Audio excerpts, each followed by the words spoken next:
Okay, ankles. An area that everyone's probably been told you've got stiff ankles, and it's not always the case. A stiff ankle can appear to look the same as an unstable ankle or an unstable hip. Oftentimes, it's not always the ankle that lacks range of motion. It just looks like it does because something else is making it stop reaching its maximal range of motion. Anyway, we're going to get into a few exercises that will potentially help improve your range of motion, but it might always give you the idea of, or give you an idea of whether it is your ankles that are stiff or is it somewhere else within your anatomy that's causing an issue. So we'll get into it. First of all, the test. Bar on your back for a back squat, narrow stance, so roughly deadlift stance, toes pointing completely forwards, and you're just going to film yourself from the side on, doing your 5 back squats. Go down to where you can get to comfortably without your heels coming off the floor. Okay, have a film of that when you before you've hit these exercises as you test, and then we're going to go into the next section, part B.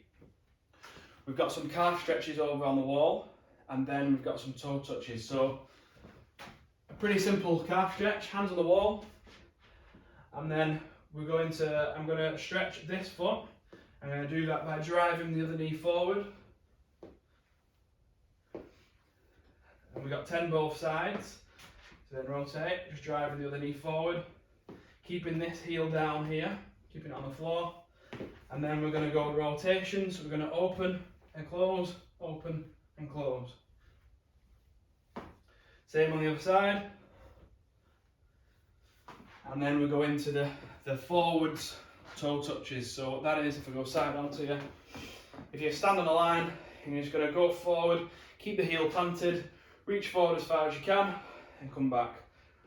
Okay, so what we're doing is we're just getting that knee used to driving forwards, but putting a little bit of a stability demand on it at the same time, and just making sure that that ankle is letting the knee travel forwards to the position we need it to when we're in a squat. So stretches on the wall, followed up by the forwards only toe touches, 3 rounds there, and then we're going to go into a little bit more of kind of a squatting setting.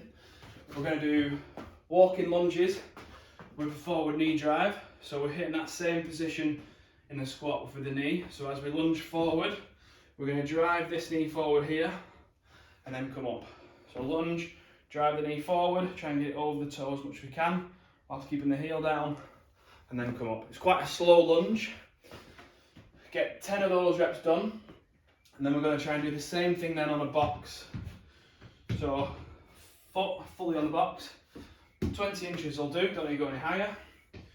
We're going to go forward as far as we can whilst keeping the heel on the floor, and then from that position I'm going to try and keep my knee where it is here, and then push up out of the step up. Change legs, get in the position, and then push up out the step up. Try and get the leg that's on the box to do the pushing up. Try not to jump up with the other leg. We just want to try and get that leg functioning when the ankle is at its biggest dorsiflexion, dorsiflexed, if that's a word, point. And then follow that up with narrow stance squats, a bit similar to how you do with the test. Feet at hip width again, just doing air squats, just letting the knees travel forward as far as we can whilst keeping the heels down. And if that means at the beginning we're here, that's fine, and we might progressively be able to take them all the way down to the bottom.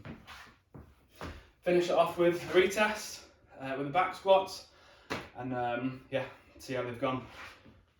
If the last 3 weeks of the movement mechanic stuff is, if you've really enjoyed it or you found a few things, then message us. I think I've even linked it into the program. Yeah, I've linked it on today's program, where in the first lockdown in the UK, I put together 10 sessions which pretty much covered most areas related to a squat, and there's quite a bit more of an insight into the mobility, stability, and and the function factors of each area and areas that might be limiting you hitting a better squat position. So have a download.